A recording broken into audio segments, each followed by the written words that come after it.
ಹಾಸನ ಜಿಲ್ಲೆಯಲ್ಲೂ ಕೂಡ ಮಳೆ ಸಂಬಂಧಿತ ಅನಾಹುತಗಳು ರಿಪೋರ್ಟ್ ಆಗ್ತಾ ಇದೆ. ಸಾಕಷ್ಟು ಅವಾಂತರಗಳನ್ನೇ ಇಲ್ಲಿ ಮಳೆ ತಂದೊಡ್ಡಿದೆ. ಮಳೆ ಹಾನಿ ಪ್ರದೇಶಕ್ಕೆ ಈ ಬೆನ್ನಲ್ಲೇ ಕೇಂದ್ರ ಸಚಿವ ಕುಮಾರಸ್ವಾಮಿ ಅವರು ಭೇಟಿ ಕೊಟ್ಟಿದ್ದಾರೆ. ಸಕಲೇಶಪುರ ತಾಲೂಕಿನ ಕೊಲ್ಲಹಳ್ಳಿ ಬಳಿ ರಾಷ್ಟ್ರೀಯ ಹೆದ್ದಾರಿ ಬಹಳ ಡ್ಯಾಮೇಜ್ ಆಗಿತ್ತು. ಈ ವಿಪರೀತ ಮಳೆ ಕಾರಣಕ್ಕೋಸ್ಕರ ಸ್ಪಾಟ್ ವಿಸಿಟ್ ಮಾಡಿದ್ದಾರೆ ಕುಮಾರಸ್ವಾಮಿ ಅವರು.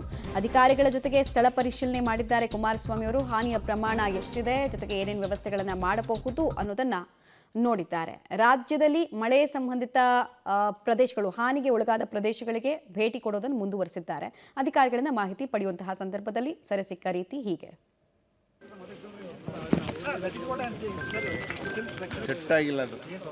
Like it is outer covering. Sir, ಇದು ಏನಾಗಿದೆ, ಇದು ಮಾಡಿಬಿಟ್ಟು ಒಂದು year ಹಂಗೆ ಬಿಟ್ಟಿದ್ದಾರೆ.